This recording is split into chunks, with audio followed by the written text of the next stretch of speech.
This is my Jaguar XJR, and I'm about to make one of the hardest decisions I've ever had to make as a petrolhead.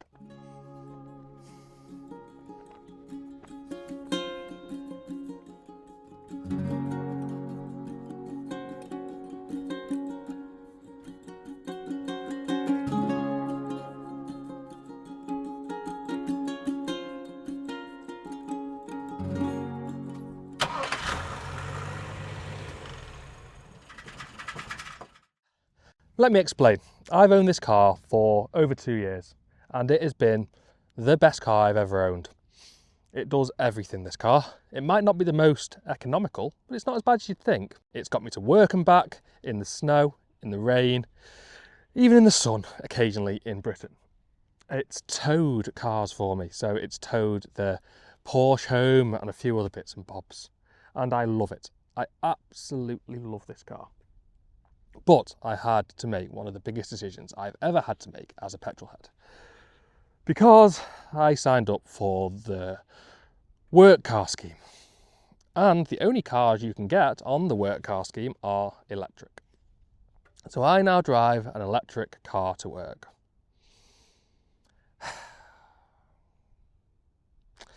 And unfortunately, if I want to carry on doing this YouTube channel, and I want to carry on being able to afford to buy cars and sell them and all that type of stuff, I have got to make space and money. So this car has to go. Every now and again, you've got to make a hard decision, haven't you?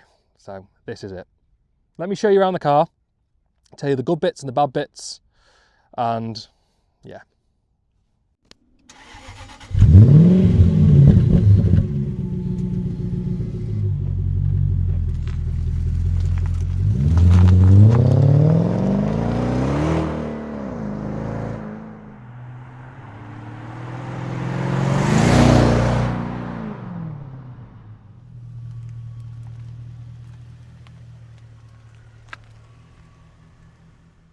So I hope that video showed you one of the reasons why I like this car so much.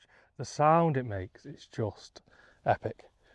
That V8 growl with the supercharger noise just behind it just makes it, oh, I'm going to miss that when it goes. And whoever the next owner is going to be addicted like I was to that noise. Let me walk you around the car. Let me show you some of the stuff that I've done to it and kind of some of the bad bits, some of the good bits. Right, well, let's start off with the good bits, eh? It is a lovely looking thing. Really, really nice. It cleans up super well. Everybody turns around when it comes past, sometimes because of the noise, sometimes because it's just a lovely British car. You can see it's got a tow bar. Obviously that's the cover for it. The tow bar is in the boot there. It just kind of, that cover comes off and you plug it in. I've got a load of rubbish in the boot, but I will tidy it all up, I promise. One of the bad bits, that's dropped down a little bit. I'm sure it would glue back up for anyone that's bothered. I wasn't. Another good bit on this car, the interior is just gorgeous.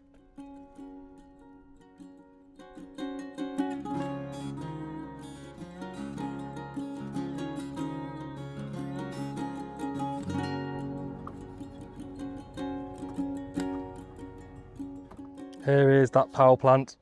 It sounds so lovely. We've got a Cal Doofy intake, which basically just removes the silencers from the side on the plastic one. Looks a bit better as well. And gives you that supercharger whine, which in my opinion never gets annoying. You'll see here the air lines are disconnected for the air suspension. I'll come on to that. It's got pretty new tyres all around. Only done a few thousand miles, or Pirelli P0s. Alloys are all in reasonable condition. This one's got no curbs on it. This one hasn't either, but this one has. It's down at the bottom there. But again, not too bad. Same with this one, it's got a slight mark in here. It's had new brakes, disc and pads. It's had rear pads as well. And discs actually. I think I changed the rear discs as well. Back boxes have been deleted. That could do with something because they went a bit rusty, to be honest. I used mild steel, not stainless steel. This is one of the main areas. It's a bit tatty. I might have accidentally drove into the corner of my garage. Did that and then cracked that as well, which is annoying. It's got a few bits of corrosion. This is an aluminium car, so it is corrosion rather than rust. You can see at the bottom of this door has hit well here just a little bit, around the bottom of some of the wheel arches. I've painted it all, so it shouldn't get much worse, but it is what it is. So mechanically this car is absolutely sorted. It's had a full gearbox refresh, oil change and kind of recalibration. It's had several oil changes in my ownership. Obviously it's had those bits and bobs of modifications. It's also got coilovers. I took all the air suspension off it because it's one of the weak points of this car, to be honest, the air suspension. When it works, it's great. But when it doesn't, it's expensive and it goes wrong. So I changed it to coilovers and I've not had a problem. I've hardly noticed the difference in the ride quality. It still rides really, really nice and smooth. A bit like you're sitting driving your living room. But with a V8 and a supercharger. Can you tell in my voice how I really do not want to sell this car? It was either this or get a divorce though, so I think this is cheaper. Right, I think we should take it out on the road, take it for a little drive.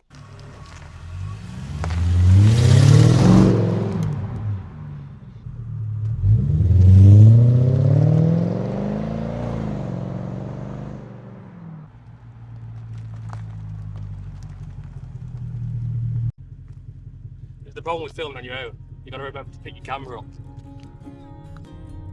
So you can see when you're in the car, the noise isn't too bad. It's only when you really put your foot down that you really get that kind of Jag V8 noise. It drives really smoothly. It is a lovely thing to be in, to be honest. I've really enjoyed driving it to work for the last couple of years. Not the getting to work bit, but the driving the car makes that drive to work just that little bit better.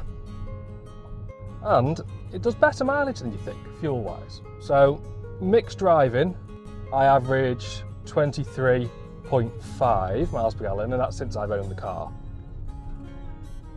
But if you're on a motorway run, it will quite happily do kind of 31, 32 miles per gallon if you stick to 70. It's really not as bad as you think.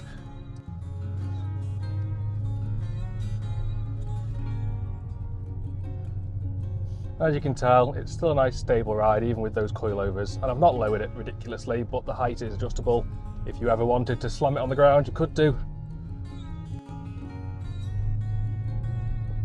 Not really the roads around here to floor it, but you'll have to believe me, it definitely picks up.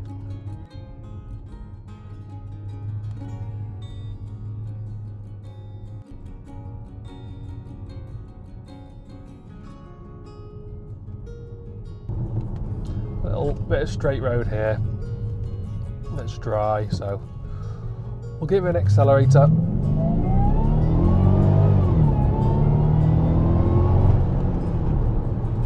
Engine is so strong. I mean, this car's only done 86,000 miles, so it's not done much at all, really. Not for the age of it, anyway. And obviously, it has got a sport mode that you can put it into. Just holds the gears longer and things. That's down there.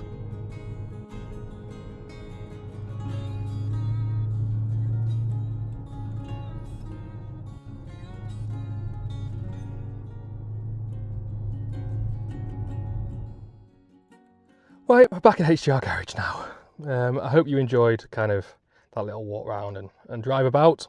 Yeah, I really don't want to see this car go. As you can probably tell, it is probably one of the best cars I've ever owned. Definitely. I've tried to think in my head of so many different ways I could keep it, and it just doesn't. It just doesn't add up. The maths just doesn't add up. So it's going, hopefully, to one of you. I will link down the eBay and whatever I decide to sell it on's kind of links down in the description. And obviously, if you like it, feel free to drop me a message on there. All the instructions will be on the advert, and you can come down, have a look around it, see if you want it. Maybe even have a look at the other projects, the Porsche and the MG. If I've still got the Porsche, I definitely still have the MG. Yeah, hopefully someone can own a really, really, really good, solid, dependable Jaguar. Might not be the pristine concourse condition XJR, but it is a usable one that you would not be scared to drive to work every single day like I've done for the last 2 years. This has been HR Garage. I'm Henry, and I will see you in the next episode, hopefully to work on one of the actual project cars.